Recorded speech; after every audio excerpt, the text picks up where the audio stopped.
Hello, our friends, Evolutionary Energy Arts family. Hello there. Welcome back. Welcome back, guys. And we went from like 85 to it's cold. Oh gosh, I'm so cold. I got like this heavy jacket, my old pajamas, my good pajamas, my warm pajamas, and I'm just not warm. Absolutely. Well, what we wanted to do is go over some things that came up during morning meditation and share with you what we feel the guides want to share with you. Again, everything is related to the cycle of the yugas. And while we might be all in not exact agreement as to where we are on this wheel, we are definitely at a big change, at a huge change. And how do we climb out from the muck and the mire? Well, again, personally, I think it depends on where we are in the cycle of the yugas. Meaning, again, when we are in a descending cycle, when we're on this descending path, we are pushing back as hard as we could against the forces of darkness, which are on the attack to push us downwards. And then as we're coming around and we're on the ascending path, you know, our focus has to always be on how high can we get and then hold it, so to speak, vibrationally, frequency. Hold on to the highest vibrations you can manage and then pull yourself up a notch more. This is the struggle that we are going through in this time period. And what they are doing when we talk about the more demonic, dark forces, they are trying to throw everything in our path to lower our frequencies and to keep us in a Kali age, to keep us in a Kali Yuga. This is what they are trying to do, is to give us an eternal Kali Yuga, which, you know, truly would be not desirable, really. No, you know, and I look at this as very much, it's a natural function. So everyone who is striving to be part of the light, that's just your essence. That's who you are. It's what we want to do. It's our desire. So when it comes to the darkness, well, that's their desire. So I see it as just a big part of the natural circumstances that we find ourselves in, and that's where these desires come from. I also really believe that the belief system, that this is really truly a struggle for the belief system, because whatever you believe is the most critical thing that the controllers have to control you with. And with that knowledge and that information, to me, it's just really no wonder why they want to control our belief system and have, you know, the media, the books, everything out there is going to be utilized in some way, shape, or form to control you, as long as you believe it. So belief system, I mean, it's a very, very precious thing. It's a gift. But to me, I think it's been weaponized. It has been, and everything that we see is a distortion. So it's recognizing that and looking into the subtleties and seeing how the dark side uses whatever they can as a tool of division, where the light is just urging us onwards to realize the greater oneness behind everything. As you see, this is titled Sons of Brahma, the Devas and the Asuras. Well, yeah, the Devas, again, are the shining ones. I saw a video came up in the feed, and Billy Carson does a lot of good work. And it was about talking about shining ones and talking about Thoth and talking about Yeshua. And there's different comments in there. And, you know, the question is, you know, was put out there is Yeshua Thoth, and is Yeshua the same as Ningashita, is the same as Thoth? And when we go in vibrationally, and you know, basically also, I mean, direct conversations with Yeshua through Cindy's channeling, and she's channeled Yeshua both full channel, completely out when she's out of her body, and also with total waking consciousness, because he's one of our closest guides. And in fact, when I was working in a clinic one time, I felt the power go through me as I was doing energy work on somebody, and it increased like tenfold at least, if not more. And that was when Yeshua literally stepped into me and helped me with this one particular lady who was very much older, close to the end of life, having fears about end of life transition. And she had a vision of her parents. And when I felt that energy go through my hands, her eyes went wide open, and she was having a vision. And the vision really wasn't given to her from me. It was given, I was just a conduit. It was something that Yeshua was doing, connecting her to her higher self. And she had a vision of her parents waiting for her, and not to fear, do not fear. And that's one of the key things is, death is a natural part of this. And in some ways, death is birth and birth is death. It's just walking through one door into another. We do this constantly. We go through one door into another constantly. The control system wants to have you fear death. And again, when you look to, well, what do most science books say is about what really happens when you die, is that they'll say, there's no way of knowing. It's a great unknown. More than likely, consciousness arises from chemical reactions and electrical signals in the brain. And that is just not true. Consciousness always is. Again, go back to some of the ancient sources and learn how to do it for yourself. That's the key. We can study all these ancient works as much as we want. If we can't learn to see for ourselves, to discern for ourselves, then we're never going to have that gnosis experience. And gnosis with a G, not knowing as if you have memorized something verbatim and can spit it right back out. That's all they are teaching us in this world is, basically, this is what you're to learn. This is what you're to say. Now say it back to us. Okay, you get an A. You said it perfectly, little Johnny or little Sue. And meanwhile, it can be a total fabrication, a total distortion, a total lie. But you said it perfectly because you followed the system's, instructions. Reality is we need to go within. We need to develop our own second sight. We need to develop our own discernment. And we need to cultivate the totally unique aspects of ourselves, because this is what the Creator wants. The Creator doesn't want a bunch of clones. No. The whole purpose of creation is uniqueness, unique points of view, unique experiences. We could look at the Devas and Asuras, and we could just draw a little yin and yang symbol here, and you could say, here's the yang, here's the yin. Because, they are on opposite sides of the quote-unquote eternal battle. Yet, and this isn't important yet, when you look at that yin and yang sign, there's a little white in the darkness, and there's a little light in the darkness, there's a little darkness in the light. And even some asuras can have good tendencies and have a soul that is striving to grow. And then concurrently, there are devas that can also, and this is where we get our humanness from, is from these same beings on both sides, that can succumb to lower natures at times. Now, at times and in the past, because they are on the higher realms, because they've learned to overcome through many more lifetimes than the average human has experienced. But it's through lifetimes. Lifetimes are, as we said, they're not even chapters in books. They're more like, even lines, sentences, because again, the soul is eternal. And in the Hindu tradition, it's recognized that universes exist for billions of years.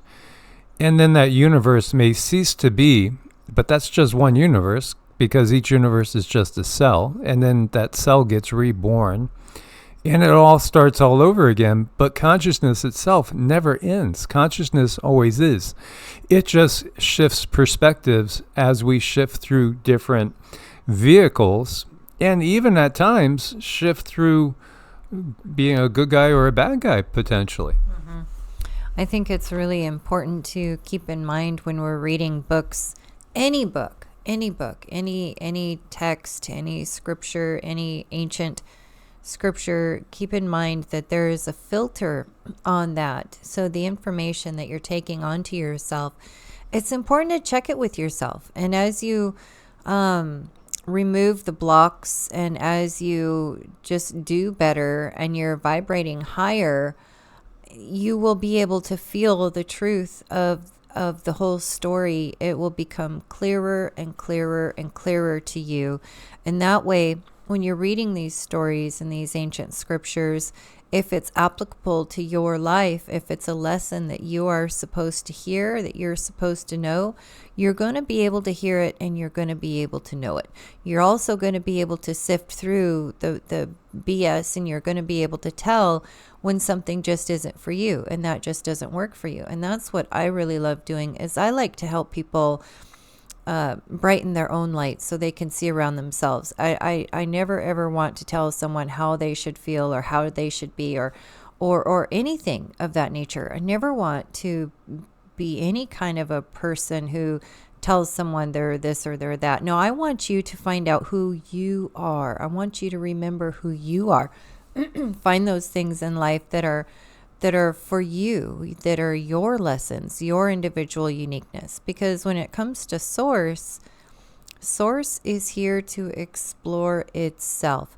So whatever you are doing, whatever is going on in your life, is very, very important for source to experience itself, because you are that piece of source. You're so important. Your energy here in the 3D is something that is so much bigger. And a lot of people, I don't know if they take you for granted, or if they just, sometimes they don't have time. They just don't have time to go explore. They don't have time to go look and figure out who they are, or they've just been taught and kind of indoctrinated in a way is like, this is the only way you can think. And I think that kind of repels me, and maybe I'm more like that. I like people to figure out who they are, because I look at the system and I see how damaging it is when they start telling people who they are. That's not right. It should never be telling you something and then you simply repeat that thing. That's not why we came here. We came here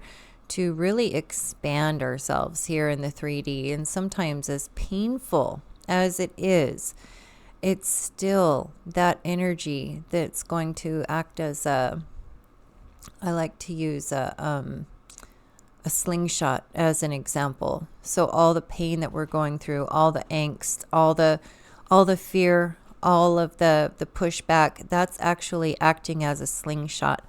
And when we're able to release that, then we just fly and we soar and we go further than we could ever imagine. And it's going to be easier than you could have ever dreamed. But it does take a lot of work. So what we see here is a depiction of that eternal battle of the Asuras on the left. As you might notice, they have fangs, and they have diabolical-looking mustaches. Ooh. And then on the right, you have the Devas, and they are holding on to a Naga, and this is the Naga that resides normally around Shiva's neck. Again, Shiva is the destroyer of worlds. Brahma is the creator, but Vishnu is the preserver, and Brahma is a being that awakens inside of Vishnu at each time that a new universe is going to be created, and then goes to sleep inside Vishnu, and Shiva does his thing. Again, they are all aspects of the one source, and this is all done for our illustration so we could understand things. We could even look at this and say this is just one big yin and yang sign. This is all this is showing that you have to have a duality in order to have any sort of motion in the manifested universe. And the ocean right there, we can equate to, again, the vast expanses of space. And we have, again, amidst that ocean, we have that world tree that we see in so many different traditions, and it's residing on a turtle's back, and you see Vishnu down below it. You know, again, this story is really, really curious as they are eternally tugging back and forth on this. What happens is that there is this lethal poison that is emitted, which is known as halahala.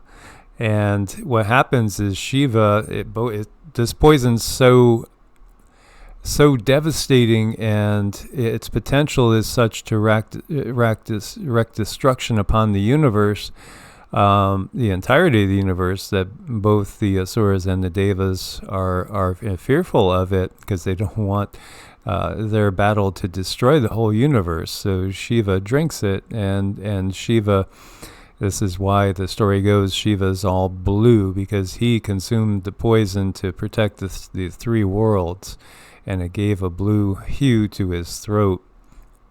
You know, also this has to do with the battle for the nectar of the gods and eternal life. But it is an eternal struggle for any beings that are embodied even in the higher dimensions. And this is the thing to get across.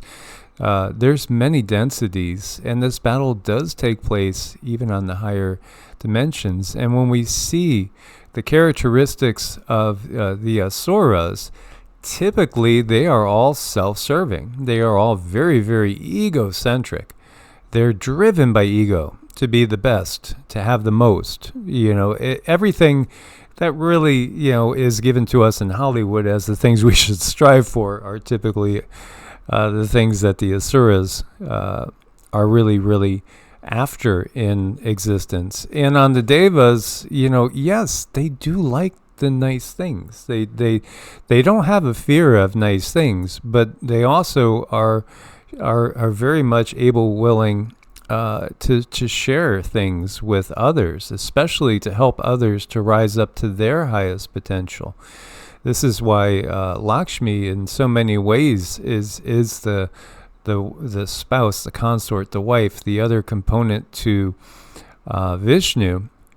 And at the same time, Lakshmi is the goddess of wealth and fortune, but it's wealth and fortune in all things, all good things, not just materialistic, not like the Asura or demonic tendencies to it's all mine, mine, mine. No, Lakshmi is about prosperity for all. All beings can be happy and prosperous. And so also Lakshmi in some ways is the mother of the universe itself. Now I wanted to just jump over and give you an idea, because what I have noticed in going through the Hindu stories is there is an underlying current and energy that is so dang familiar. So familiar. And so many of the stories that we find in the Bible, we'll find counterparts in the Hindu side, whether we're talking the Puranas, whether we're talking the Upanishads. There's so many different groupings of these legends, myths, stories, scriptures, if we will.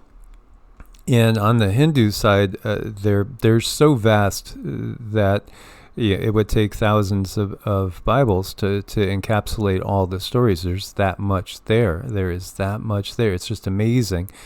Yet there is an underlying current. And I could see where, in the case of the Bible, some of the stories that come through are still trying to tell us the same thing, but it's as if it's been restructured in maybe a little bit more of an elitist way in some cases.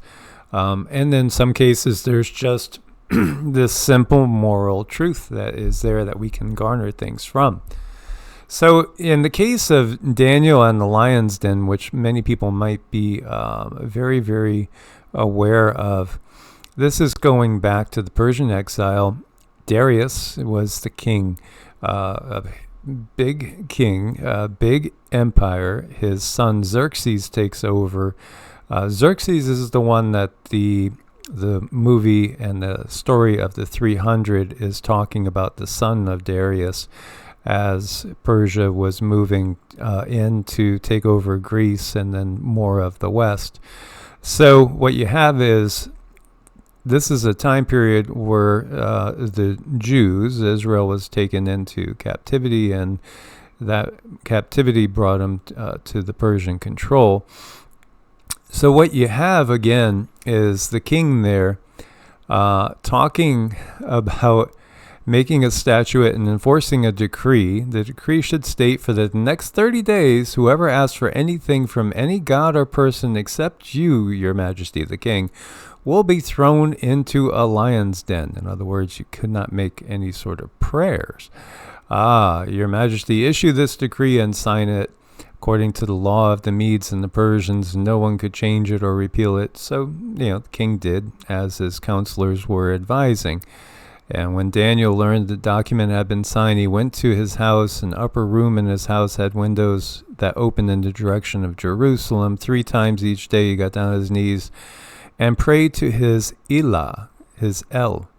Now, I find it very interesting, because this is the names of God Bible. They're using El. They're not using Yahweh. This is the older energy. This is the older wording of what is typically, again, if you looked at King James, if you looked at any of the newer Bibles, anything really, but that's not going to be in the original Hebrew, you'll just see God or the Lord. But here, El, and as Cindy has channeled, El is a very different energy from Yahweh, Jehovah. Mm-hmm.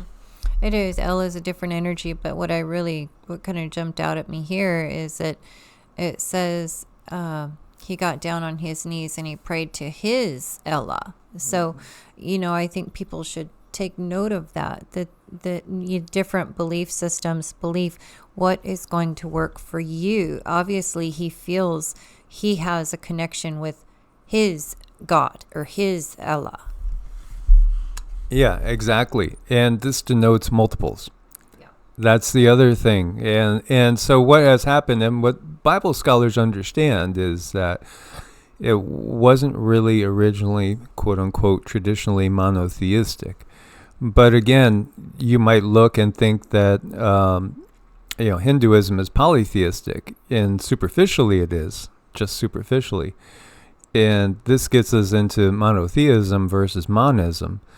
And monism is more that there is this universal field of consciousness that is not really any particular individual. And that's why we tend to go towards the word source. Vishnu is a personification of this consciousness in one particular aspect, but it is also not the totality of that source. And so this is something that the world knows outside of this Kali Yuga. In the Kali Yuga, again, it's a dark age for a reason, because they, again, have to have us blind and deaf and dumb and wandering about confused in order to manipulate us. So again, he prayed to his Elah, his God, in this way. And again, that denotes more than one. His Elah. It's again very, very important distinction. So he just defied it. So what happened? Well, Darius liked him and didn't want to kill him, but his law was signed. So what they did was they threw him in the lion's den, and they assumed that he would be eaten. But what happened? No, he wasn't eaten. And in fact, he survived because, again, an angel of the Lord was there to calm them. So an angel, is a messenger. Again, this is an interesting story. And again, the lion itself is very interesting because, again, they depict Yeshua as, again, the lion of the tribe of Judah. And as we've we will note, you will see other depictions of lions, and we've talked about this in the past. There's another interesting story in the book of Daniel, and it's about the fiery furnace, where 3 people are thrown into the fiery furnace. Again, it has to do with worshiping, and what you have Nebuchadnezzar, who makes a statue, decrees everybody has to worship the golden statue. Anybody who won't will be thrown into a blazing furnace. And so they go ahead, and once again, the Jews are defiant, and 3 of them are grabbed, and they defy openly. And so they are sent into the blazing furnace, which is made twice as hot as usual, but they don't burn. They don't burn because their faith is so strong that they said to the king, whatever will be, but we will not bend to your will. And we are going to hold on and praise our God, our Ella. Ella, it's again, they're using that same term. It's not translating to Yahweh. So, and it's not even translating to Elohim as in the mighty ones, but it's again referring to their God. And some of these stories really, really, there's some parts of the Upanishads where you may think you're reading some of the Bible, like Proverbs. Really, you might think you're in Proverbs. And some of Proverbs, if you read the Upanishads, you're going to say, wow, this feels like the same frequency. It feels like the same energy. And this is, I think, what resonates with people in the Bible, because, again, there is some truth here and there is some reality. But the problem is the main points that they got you on, accepting blood sacrifices and the whole concept of original sin and conformity to one way of doing things. Those are big concepts, and that's not the original intent. Mm-hmm. I was just thinking, because I heard the words faith and I heard the words belief, and for me, they're kind of 2 different things. I think these guys believed that nothing would happen to them, and therefore it is. And then you talk about faith, which I don't think is a bad thing, but I do get concerned about blind faith because people just believe it because someone else told them. Is there a difference between belief and faith? Yeah, and this is another part that was hitting me in meditation is stressing this, because if you have faith in something that is untrue, then ultimately that could lead to all sorts of disaster and catastrophe, and being manipulated into doing things that are wrong and against the natural order of things. And so absolutely, and that's the difference too. Like with Cindy and I, we don't have faith in the devas. We know, we believe in them because we've had direct interaction with them. And this is one thing where many people haven't had that. They didn't recognize when they've had direct interaction with angelic beings, with beings of a very, very high frequency. So while we absolutely know, we don't have faith in Jesus. No, we know Yeshua. We really know who Yeshua is. We've had direct interactions. He's worked in me. And as I was sharing with you, 2 people actually went to the owner of the clinic and said, is he for real? Because they both had visions of Yeshua sitting in me and working through me. And so they were taken aback and kind of freaked out. But, again, Yeshua has absolutely nothing against Vishnu. In fact, Yeshua and Vishnu and say Ganesha and say Isis, Aset, and say White Buffalo Calf Woman, and say Anandamaya, and both Marys. I mean, all these wonderful beings, they work together, and they are not at the point where they have the ego because they understand, the greater oneness of all. They're just, they just want to help, truly, truly help people. So they're not egoic. That ego is a tendency of the asuras, and so you start to recognize clearly as you learn to discern better, and you're not discerning from fear, because you're afraid you're going to be thrown into a hellfire. Once you build that discernment, then you don't need blind faith. No, because you'll start to know, again, as in that term gnosis. Mm-hmm. When I look at ego too, is it's not a bad thing. We all need ego. I mean, we have to take care of ourselves. That's very, very important. We should be number one in our lives, because if you don't take care of yourself, no one else is going to. I mean, for a while, as mothers and fathers and caretakers, we take care of those under us, but we really, really, really, really need to take care of ourselves. So, that looks like whatever it looks like. So self-care, eating good food, going out if you need a massage or something, things like this. I look at other ego as the up and above the self-care. It's like when you're having like a gluttony thing, and you have to have more.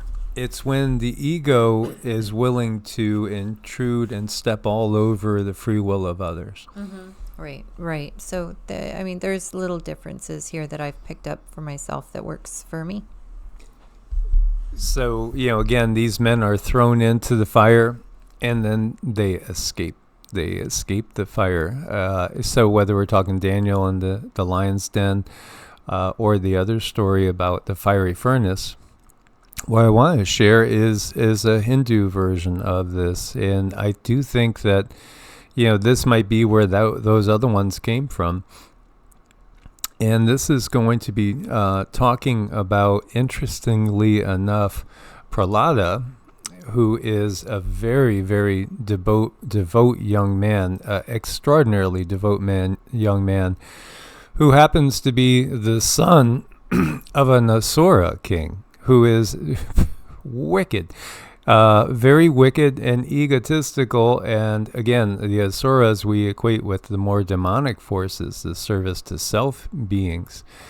And, this is a depiction, again, there's a lot of Bollywood movies that have been made depicting these stories. And some of them are actually like 4, 5, 6 hours long, or huge series. So this very beautiful young being, beautiful in terms of the light in the soul, is actually born an Asura, to a very, very, very dark being.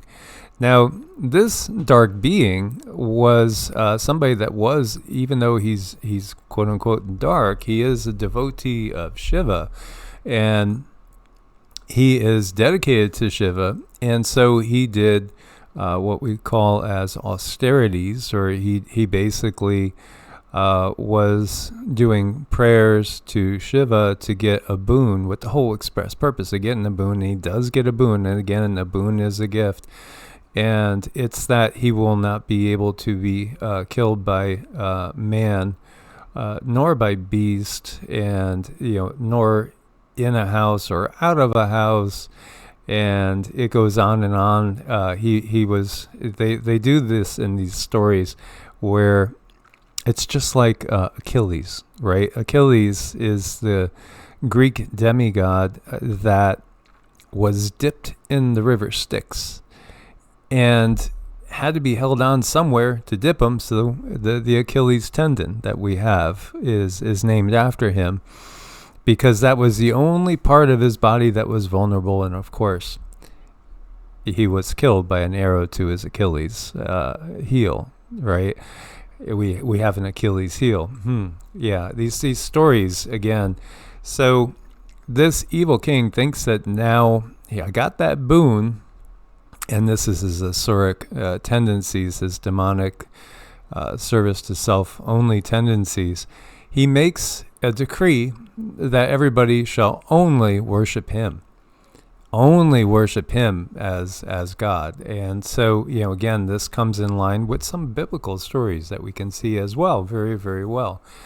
And so everybody must only pray to him, chant his name. And what does his son do? His son goes around chanting Ram, Ram, Ram.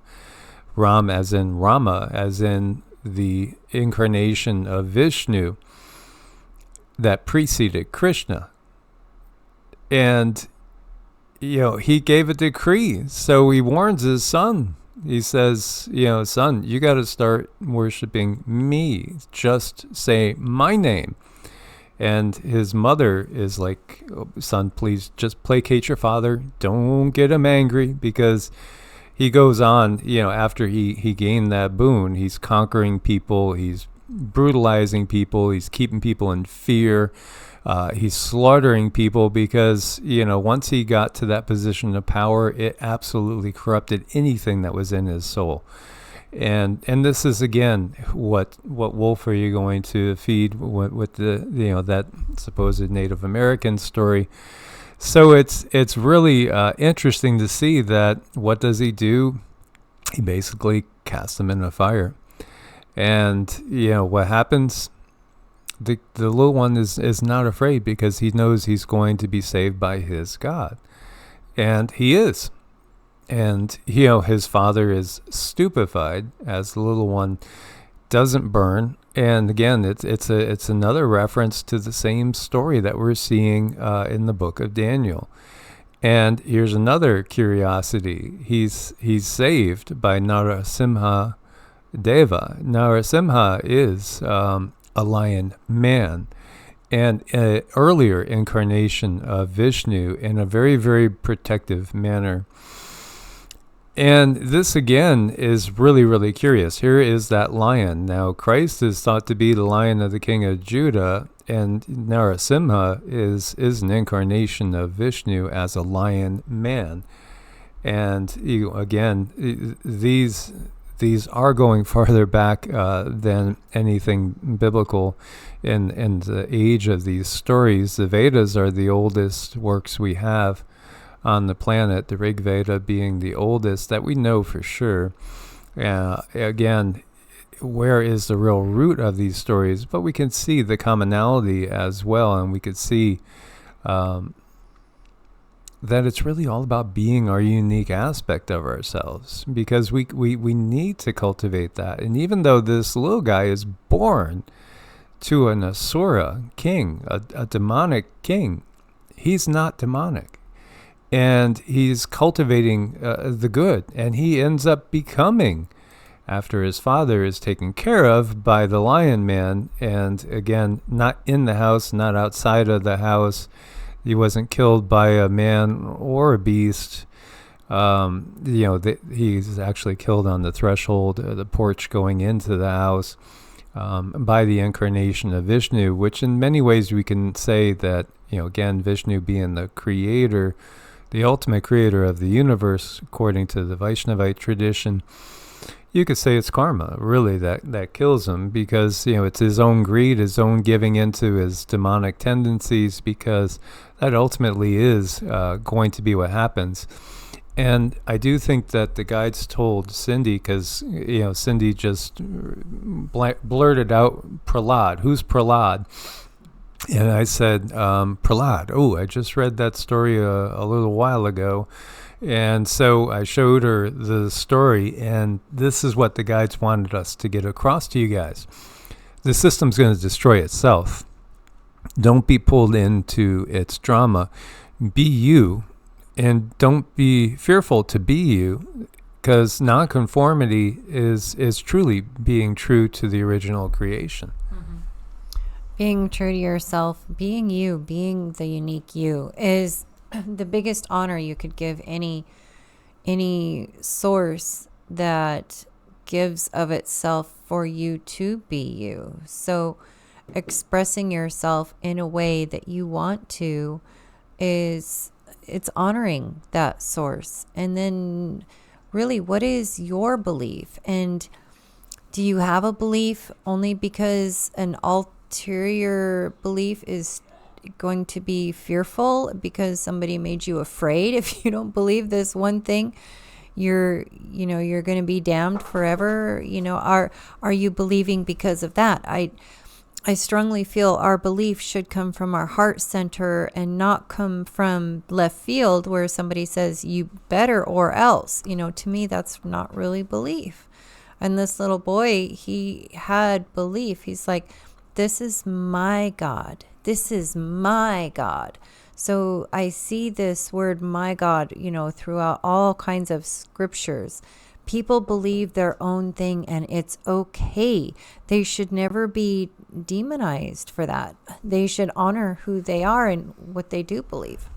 And the interesting other aspect of things is the lion and Lyra and our Lyran roots, because, there's an association with humanoid beings of a feline nature that come from Lyra, and humanity itself originates from the Lyran system. Mm-hmm. That's right. And, I've seen the lion and Mike. We have other people that we work on that she's seen the lion. The lion has come to her. We do have Lyra. We do have feline beings. So I do believe that there's a tie-in to the lion and its significance of our history or our culture, a significance of who we are. If you look in Egypt, cats were worshipped. They were, and they still act like it. They're like, I am a god. I am your god. That's a nice, cute little kitties. Absolutely. So I guess part of the point that we're trying to get across is all traditions have been hijacked by the system. Obviously, if you're in a dark Kali Yuga, and we're just going to be escaping this dark Kali Yuga, the system has distorted everything. When you look again, why did they decide to use L there?